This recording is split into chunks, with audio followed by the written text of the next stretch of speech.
తెలుగు పదానికి జన్మదినం, ఇది జానపదానికి జ్ఞానపదం. ఏడు స్వరాలే ఏడు కొండలై వెలసిన కలియుగ విష్ణుపదం. అన్నమయ్య జననం, ఇది అన్నమయ్య జననం, ఇది అన్నమయ్య జననం. హరిషడ్వర్గము తెగనరికే హరి ఖడ్గం ఇది నందకము.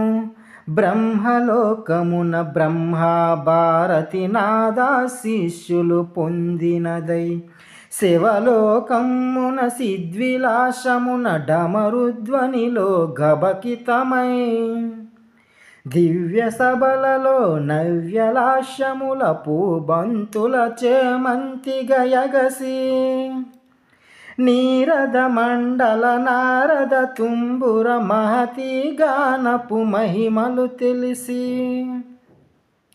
స్థిత హిమకందర యతిరాజ్ సభలో తపస్ఫలముగ తలుకుమని, తల్లితనముకై తల్లడిల్లు ఆ లక్కమాంబ గర్భాలయములో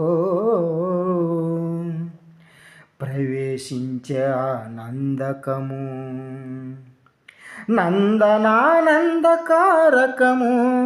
అన్నమయ్య జననం, ఇది అన్నమయ్య జననం, ఇది అన్నమయ్య జననం.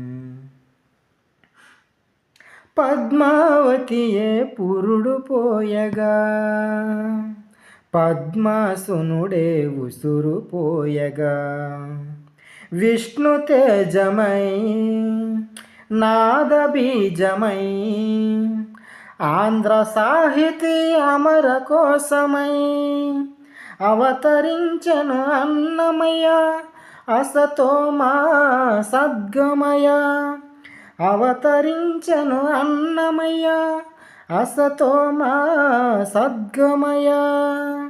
పాపడుగా నట్టింట పాకుతూ భాగవతము చేపట్టెనయా, హరినామమ్మును ఆలకించగా అరముద్దలనే ముట్టెడయా. తెలుగు భారతికి వెలుగు హారతై యదలయలో పద కవితలు కలయా,